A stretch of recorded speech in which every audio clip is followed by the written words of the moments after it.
श्री कृष्ण गोविंद हरे मुरारी, हे नाथ नारायण वासुदेवा।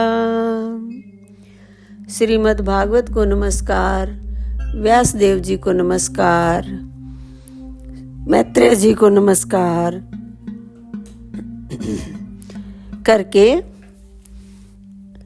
श्रीमद् भागवत के चतुर्थ स्कंद के प्रथम अध्याय का आरंभ करते हैं। प्रथम अध्याय में हम स्वयंभू मनु की कन्याओं के वंश का वर्णन करेंगे।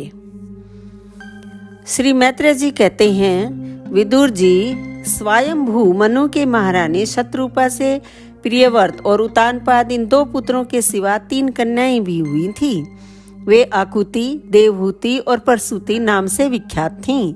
आकुति का यद्यपि उसके भाई थे तो भी महारानी शत्रुपा की अनुमति से उन्होंने रुचि प्रजापति के साथ पुत्री का धर्म के अनुसार विवाह किया। प्रजापति रुचि भगवान के अनन्य चिंतन के कारण ब्रह्म तेज से संपन्न थे। उन्होंने आकृति के गर्भ से एक पुरुष और स्त्री का जोड़ा उत्पन्न किया। उनमें जो पुरुष था वह साक्षात यज्ञ स्वरूप धारी भगवान विष्णु थे और जो स्त्री थी वह भगवान से कभी अलग न रहने वाली लक्ष्मी जी की अंश स्वरूपा दक्षिणा थी। मनु जी अपनी पुत्री आकुति के उस परम तेजस्वी पुत्र को बड़ी प्रसन्नता से अपने घर ले आए और दक्षिणा को रुचि प्रजापति ने अपने पास रखा। जब दक्षिणा विवाह के योग्य हुई तो उसने यज्ञ भगवान को ही प्रति रूप में प्राप्त करने की इच्छा की। तब भगवान यज्ञ पुरुष ने उससे विवाह किया। इससे दक्षिणा को बड़ा संतोष हुआ। भगवान ने प्रसन्न होकर उससे 12 पुत्र उत्पन्न किए। उनके नाम हैं तोष, प्रतोष, संतोष, भद्र, शांति, इडस्पति, इदम, कवि, विभु, स्वह, वसुदेव और रोचन। ये ही स्वयंभू मनवंत्र में तुषित नाम के देवता हुए। उस मनवंत्र में मरीचि आदि सप्तऋषि थे। भगवान यज्ञ ही देवताओं के अधीश्वर इंद्र थे और महान प्रभावशाली प्रियव्रत एवं उत्तानपाद मनु पुत्र थे। वह मनवंतर उन्हीं दोनों के बेटों, पोतों और दोहित्रों के वंश से छा गया। प्यारे विदुर जी, मनु जी ने अपनी दूसरी कन्या देवहूति करदम जी को ब्याही थी। उसके संबंध की प्राय सभी बातें तुम मुझसे सुन चुके हो। भगवान मनु ने अपनी तीसरी कन्या परसूति का विवाह ब्रह्मा जी के पुत्र दक्ष प्रजापति से किया था। उसकी विशाल वंश परंपरा तो सारी त्रिलोकी में फैली हुई है। मैं करदम जी 9 कन्याओं का जो 9 ब्रह्म ऋषियों से ब्याही गई थी पहले ही वर्णन कर चुका हूँ। अब उनकी वंश परंपरा का वर्णन करता हूँ, सुनो।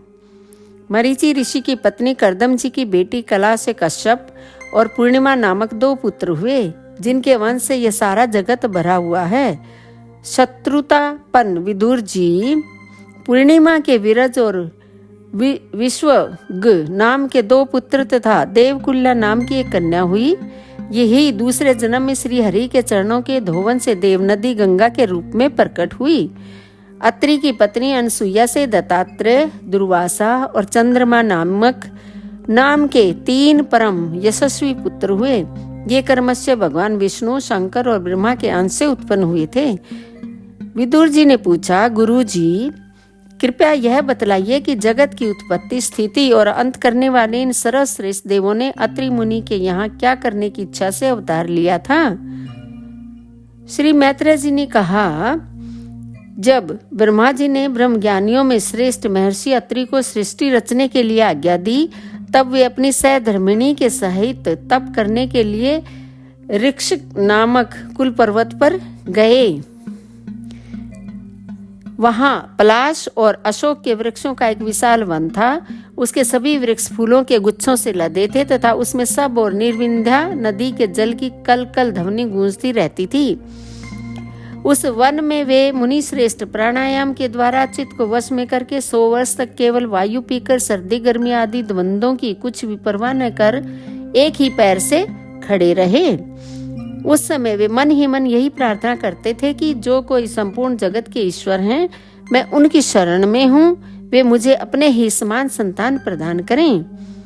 तब यह देखकर कि प्राणायाम रूपी ईंधन से प्रज्वलित हुआ अत्रि मुनि का तेज उनके मस्तक से निकलकर तीनों लोकों को तपा रहा है, ब्रह्मा, विष्णु और महादेव तीनों जगतपति उनके आश्रम पर आए।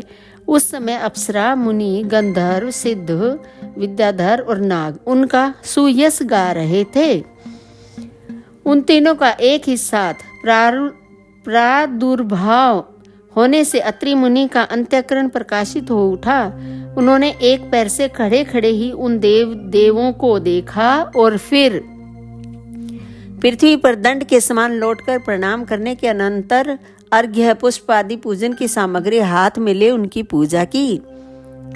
वे तीनों अपने अपने वाहन हंस, गरुड़ और बैल पर चढ़े हुए तथा अपने कमंडल, चक्र, त्रिशूल आदि चिन्हों से सुशोभित थे। उनकी आंखों से कृपा की वर्षा हो रही थी। उनके मुख पर मंद हास्य की रेखा थी जिससे उनकी प्रसन्नता झलक रही थी। उनके तेज से चौंधियाकर मुनिवर ने अपनी आंखें मूंद ली। वे चित्त को उन्हीं की ओर लगाकर हाथ जोड़ अति मधुर और सुंदर भावपूर्ण वचनों में लोकों में सबसे बड़े उन तीनों देवों की स्तुति करने लगे। अत्रि मुनि ने कहा, भगवान, प्रत्येक कल्प के आरंभ में जगत की उत्पत्ति, स्थिति और लय के लिए जो माया के सत्व आदि तीनों गुणों का विभाग करके भिन्न भिन्न शरीर धारण करते हैं, वे ब्रह्मा, विष्णु और महादेव आप ही हैं। मैं आपको प्रणाम करता हूँ। कहिए, मैंने जिनको बुलाया था आप में से वे कौन महानुभाव हैं? क्योंकि मैंने तो संतान प्राप्ति की इच्छा से केवल एक सुरेश्वर भगवान का ही चिंतन किया था। फिर आप तीनों ने यहाँ पधारने की कृपा कैसे की? आप लोगों तक तो देहधारियों के मन की भी गति नहीं है, इसलिए मुझे बड़ा आश्चर्य हो रहा है। आप लोग कृपा करके मुझे इसका रहस्य बतलाइए। श्री मैत्रेय जी कहते हैं, समर्थ विदुर जी, अत्रि मुनि के वचन सुनकर वे तीनों देव हंसे और उनसे सुमधुर वाणी में कहने लगे। देवताओं ने कहा, ब्राह्मण, तुम सत्य संकल्प हो, अतः तुमने जैसा संकल्प किया था वही होना चाहिए। उससे विपरीत कैसे हो सकता था? तुम जिस जगदीश्वर का ध्यान करते थे वह हम तीनों ही हैं। प्रिय महर्षि, तुम्हारा कल्याण हो। तुम्हारे यहाँ हमारे ही अंश स्वरूप 3 जगत विख्यात पुत्र उत्पन्न होंगे और तुम्हारे सुंदर यश का विस्तार करेंगे। उन्हें इस प्रकार अभिष्ट वर देकर तथा पति पत्नी दोनों से भली भांति पूजित होकर उनके देखते ही देखते वे तीनों सुरेश्वर अपने अपने लोकों को चले गए। ब्रह्मा जी के अंश से चंद्रमा, विष्णु के अंश से योगवेता दत्तात्रेय जी और महादेव जी के अंश से दुर्वासा ऋषि अत्रि के पुत्र रूप में प्रकट हुए। अब अंगिरा ऋषि की संतानों का वर्णन सुनो। अंगिरा की पत्नी श्रद्धा ने सिन्नी वाली, कुहू, राका और अनुमति इन 4 कन्याओं को जन्म दिया। इनके सिवा उनके साक्षात भगवान उत्तथ्य जी और ब्रह्मनिष्ठ बृहस्पति जी ये 2 पुत्र भी हुए जो स्वारोचिस मनवंत्र में विख्यात हुए। पुलसत्य जी के उनकी पत्नी हविर्भू से महर्षि अगस्त्य और महातपस्वी विश्रवा ये 2 पुत्र हुए। इनमें अगस्त्य जी दूसरे जन्म में जठराग्नि हुए। विश्रवा मुनि के इडविडा के गर्भ से यक्षराज कुबेर का जन्म हुआ और उनकी दूसरी पत्नी केशिनी से रावण, कुंभकर्ण एवं विभीषण उत्पन्न हुए। महामते महर्षि पुलह की स्त्री परम साध्वी, गति से कर्म श्रेष्ठ वरियान और सहिष्णु ये 3 पुत्र उत्पन्न हुए। इसी प्रकार क्रतु की पत्नी क्रिया ने ब्रह्म तेज से दे दीप्यमान बाल खिल्लादि 60,000 ऋषियों को जन्म दिया। शत्रुतापन विदुर जी वशिष्ठ जी की पत्नी ऊर्जा से चित्रकेतु, ऊर्जा यानी अरुंधति से चित्रकेतु आदि 7 विशुद्ध चित्त ब्रह्म ऋषियों का जन्म हुआ। उनके नाम चित्रकेतु, सुरोचि, विरजा, मित्र, उल्बण, वृषभृधान और धूमान थे। इनके सिवा उनकी दूसरी पत्नी से शक्ति आदि और भी कई पुत्र हुए। अथर्वा मुनि की पत्नी चीति ने दधीची नामक एक तपोनिष्ठ पुत्र प्राप्त किया जिसका दूसरा नाम अशोशिरा भी था। अब भृगु के वंश का वर्णन सुनो। महाभाग भृगु जी ने अपनी भार्या ख्याति से दाता और विधाता नामक पुत्र तथा श्री नाम की एक भगवत प्राण कन्या उत्पन्न की। मेरु ऋषि ने अपनी आयति और नियति नाम की कन्याएं क्रमशः धाता और विधाता को ब्याही। उनसे उनके मृकंड और प्राण नामक पुत्र हुए। उनमें से मृकंड के मार्कंडेय और प्राण के मुनिवर वेदशिरा का जन्म हुआ। भृगु जी के कवि नामक पुत्र भी थे। उनके भगवान उष्णा शुक्राचार्य हुए। विदुर जी इन सब मुनीश्वरों ने भी संतान उत्पन्न करके सृष्टि का विस्तार किया। इस प्रकार मैंने तुम्हें यह कर्दम जी के 2 हित्रों की संतान का वर्णन सुनाया। जो पुरुष इसे श्रद्धापूर्वक सुनता है उसके पापों को यह तत्काल नष्ट कर देता है। ब्रह्मा जी के पुत्र दक्ष प्रजापति ने मनु नंदिनी प्रसूति से विवाह किया। उससे उन्होंने सुंदर नेत्रों वाली 16 कन्याएं उत्पन्न की। भगवान दक्ष ने उनमें से 13 धर्म को, 1 अग्नि को, 1 समस्त पितृगण को और 1 संसार का संहार करने वाले तथा जन्म मृत्यु से छुड़ाने वाले भगवान शंकर को दी। श्रद्धा, मैत्री, दया, शांति, तुष्टि, पुष्टि, क्रिया, उन्नति, बुद्धि, मेधा, तितिक्षा, ह्री और मूर्ति ये धर्म की पत्नियां हैं। इनमें से श्रद्धा ने शुभ, मैत्री ने प्रसाद, दया ने अभय, शांति ने सुख, तुष्टि ने मोद और पुष्टि ने अहंकार को जन्म दिया। क्रिया ने योग, उन्नति ने दर्प, बुद्धि ने अर्थ, मेधा ने स्मृति, तितिक्षा ने क्षेम और ह्री लज्जा ने परश्रय विनय नामक पुत्र उत्पन्न किया। समस्त गुणों की खान मूर्ति देवी ने नर नारायण ऋषियों को जन्म दिया। इनका जन्म होने पर इस संपूर्ण विश्व ने आनंदित होकर प्रसन्नता प्रकट की।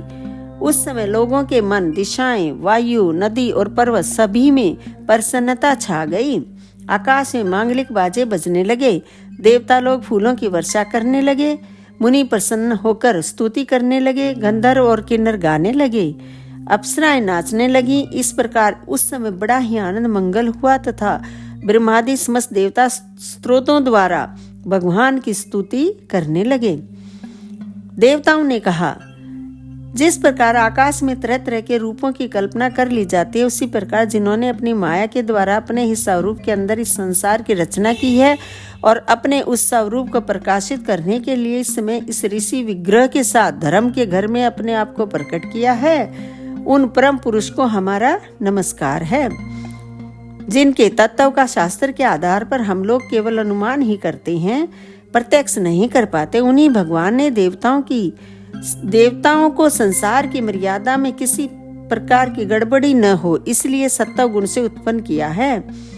अब वे अपने करुणा में नेत्रों से जो समस्त शोभा और सौंदर्य के निवास स्थान निर्मल दिव्य कमल को भी नीचा दिखाने वाले हैं, हमारी ओर निहारें। प्यारे विदुर जी, प्रभु का साक्षात दर्शन पाकर देवताओं ने उनकी इस प्रकार स्तुति और पूजा की। तदंतर भगवान नर नारायण दोनों गंधमादन पर्वत पर चले गए। भगवान श्री हरि के अंशभूत वे नर नारायण ही इस समय पृथ्वी का भार उतारने के लिए यदुकुल भूषण श्री कृष्ण और उन्हीं के सरीखे श्यामवर्ण कुरुकुल तिलक अर्जुन के रूप में अवतीर्ण हुए हैं। अग्निदेव की पत्नी स्वाहा ने अग्नि के ही अभिमानी पावक पवमान और शुचि ये 3 पुत्र उत्पन्न किए। ये तीनों ही हवन किए हुए पदार्थों का भक्षण करने वाले हैं। इन्हीं तीनों से 45 प्रकार के अग्नि और उत्पन्न हुए। ये ही अपने 3 पिता और 1 पितामह को साथ लेकर 49 अग्नि कहलाए।